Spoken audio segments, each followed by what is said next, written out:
ဒီအယူ3ယောက်ဟာကမ္ဘာအကြီးဆုံးအင်ကြီးကိုစောက်ချင်ကြပေမဲ့အိတ်ဆောက်ဖို့အကောင်းဆုံးနေရာကိုတော့ရှာမတွေ့ခဲ့ကြဘူးဒါကြောင့်တဲကန်နာရထဲမှာပဲဆက်ပြီးရှောက်လာခဲ့ကြတယ်အတော်ကြာရှောက်လာပြီးတဲ့နောက်မှာတော့စိမ့်စိမ့်ဆူဆူမြက်ခင်းပြင်လေးတစ်ခုကိုတွေ့လိုက်ရတယ်ပထမတစ်ယောက်ကအဲ့ဒီနေရာမှာပဲချက်ချင်းအခြေချခြင်းပေမဲ့ကျန်တဲ့2ယောက်ကတော့ရှေ့မှာဒီထက်ပိုကောင်းတဲ့နေရာရှိအောင်ပါဆိုပြီးညှင်းခဲ့ကြတယ်နောက်ထပ်နည်းနည်းလောက်ဆက်လျှောက်လာတဲ့အခါကြောက်တုံးကြီးတစ်ခုနဲ့စိမ့်လန်းတဲ့မြက်ခင်းပြင်ရှိတဲ့နေရာတစ်ခုကိုထပ်တွေ့ကြပြန်တဲ့အဲ့ဒီအခါပထမလူ2ယောက်ကဝမ်းသာအားရပြေးသွားပြီးအဲ့ဒီနေရာကိုလူရင်းရံဖြစ်ကြတော့တာပေါ့သူတို့2ယောက်ဖြစ်ပြနေတာကိုကြည့်ပြီးတတိယမြောက်လူကတော့ဘာမှမပြောဘဲအနာကပန်းလေးတွေကိုအေးအေးဆေးဆေးစော့ကစားနေခဲ့တယ်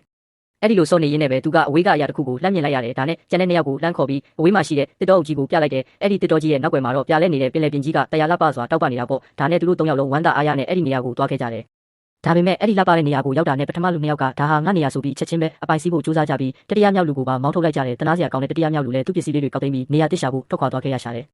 ကြံခဲ့တဲ့လူ2ယောက်ကတော့တစ်ပင်တွေကိုခုတ်ပြီးအင်ကြီးတွေဆောက်ကြတော့တာပေါ့2ယောက်လုံးကမိမိအိမ်ကိုတစ်ဖက်လူထက်ပုံမြင့်အောင်ပြန်ဆောက်ကြတယ်အဆုံးသတ်မှာတော့သူတို့အိမ်နှလုံးကအမြင့်ချင်းအတူတူပဲဖြစ်နေတာပေါ့ဒါကိုမြင်တော့သူတို့2ယောက်ပြန်ပြီးဒေါသထွက်ကြပြန်တယ်တယောက်ကဘူဒိုဇာမြေထိုးဆက်ကြီးယူလာတဲ့အခါနောက်တစ်ယောက်ကဒီထက်ပိုကြီးတဲ့ဆက်ရနေရကြီးမောင်းလာခဲ့တယ်ဖြည်းဖြည်းချင်းပဲတစ်တော်ကြီးကပျောက်ကွယ်လာခဲ့ရတယ်တစ်ပင်တွေကတော့အခုတ်ခံနေရပြီးအင်ကြီးတွေကတော့တစ်နေ့ထက်တစ်နေ့ပိုမြင့်လာခဲ့တယ်ဒါပေမဲ့သူတို့2ယောက်လုံးစိတ်ချမ်းသာမှုမရှိကြသေးဘူးတစ်ပင်တွေအားလုံးကုန်သွားတဲ့အခါမှာတော့အမိုက်တွေငါးအသေးကောင်တွေနဲ့ပါအိမ်ကိုဆက်ဆောက်ကြတော့တာပေါ့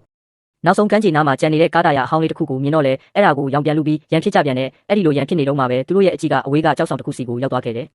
အဲ့ဒီနေရာမှာတော့တတိယမြောက်လူဟာသူ့ရဲ့အိမ်ကြီးဟာလေးနဲ့စိတ်ချမ်းသာကိုကျမ်းမာနေထိုင်နေတာကိုတွေ့လိုက်ရတယ်သူကပန်းလေးတွေစိုက်ပျိုးမိသားစုလေးတိဆောက်ပြီးအေးချမ်းတဲ့ဘဝလေးကိုဖျက်ဆီးနေတာပါ